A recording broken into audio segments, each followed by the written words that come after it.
Our weed of the week is Palmer pigweed.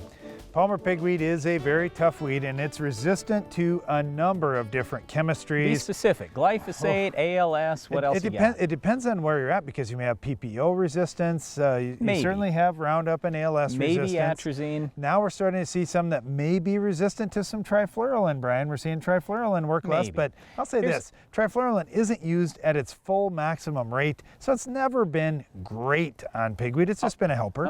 It's been pretty darn good. Okay, here's the thing. You may have Palmer pigweed and you say, oh, there's nothing I can do about this. I can't stop this weed. Yes, you can. You absolutely can. It's just going to take some diligence. It's going to take some investment. Let's talk about one of the toughest crops to stop it then, soybeans. Now, as we mentioned, there's a lot of resistance out there with Palmer pigweed, so use all the modes of action you can. Especially pre-emerge, you've got a bunch of different modes of action that could be used. In soybeans, we recommend starting with the 3-pre strategy, 3 different modes of action, including a PPO, like either Valor or Authority, a yellow, like trifluralin or pendimethalin, and also using some metribuzin. Then post-emerge come in with either Warrant Ultra or Anthem Max. Either way, you're going to get another PPO and you're going to get a Group 15. So now you've already got 5 different chemistries out there, 4 different modes of action.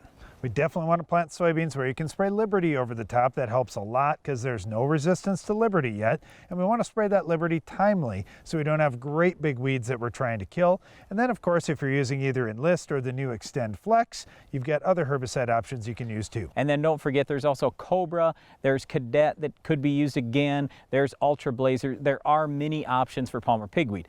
The biggest thing that we'll tell you, and I don't care what crop we're talking about here, is do everything you can to raise a great crop and choke that out. So it's easy in corn, it's easy in wheat, but in soybeans, if you're going wide rows, you might have an open canopy almost all year. So go to narrow rows if you're that worried about it in soybeans. In corn, the biggest mistake I see is farmers aren't using high enough rates of residual herbicides. We need to use a full rate of our residual herbicides out there to try to get the longest residual possible. Start with Verdict, follow post-emerge with an HPPD and Status if you need to. Use a little atrazine as well if you want. In wheat, I'd go to Sharpen Down and I'd follow post-emerge with Husky. So don't give up. You can stop Palmer pigweed on your farm this year.